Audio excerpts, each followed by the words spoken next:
किसान और बंजर भूमि। बहुत समय पहले की बात है। एक छोटे से गांव में एक किसान रहता था। किसान की उम्र ज्यादा हो चुकी थी और उसकी हालत कमजोर थी। उसके पास थोड़ी सी बंजर भूमि थी जो किसी काम की नहीं मानी जाती थी। लोग उसकी मजाक उड़ाते थे और कहते थे, तुम्हारी जमीन पर कुछ नहीं उग सकता, तुम्हें इस पर मेहनत करने का कोई फायदा नहीं है। किसान हर दिन गांव के लोगों की बात सुनता और मुस्कुराता, पर हार नहीं मानता था। उसके दिल में एक सपना था कि वो इस बंजर भूमि को एक दिन उपजाऊ बनाएगा और उसमें से सुनहरी फसल उगाएगा। किसान ने ठान लिया कि वो अपनी जमीन को मेहनत से उपजाऊ बनाकर ही दम लेगा।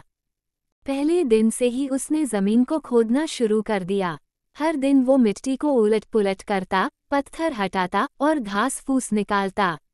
उसे पता था कि ये काम आसान नहीं होगा, लेकिन उसने हार न मानने की कसम खाई थी। धीरे धीरे उसकी मेहनत रंग लाने लगी, मिट्टी का रंग बदलने लगा और जमीन थोड़ी नरम हो गई।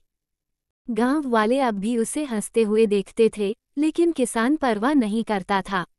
एक साल बीत गया और किसान ने उसी जमीन में कुछ बीज बो दिए। उसने रोज सुबह उठकर अपनी फसल की देखभाल की, पानी दिया और जमीन को पोषण दिया। कई बार बारिश कम हुई तो कई बार ज्यादा, लेकिन किसान ने अपनी कोशिशें जारी रखीं। एक दिन जब समय आया तो उसके खेत में हरी भरी फसल उगाई। गांव के लोग हैरान रह गए। जो भूमि पहले बंजर थी, अब सोने सी चमक रही थी। लोग उसकी तारीफ करने लगे और उसकी कड़ी मेहनत को सराहने लगे।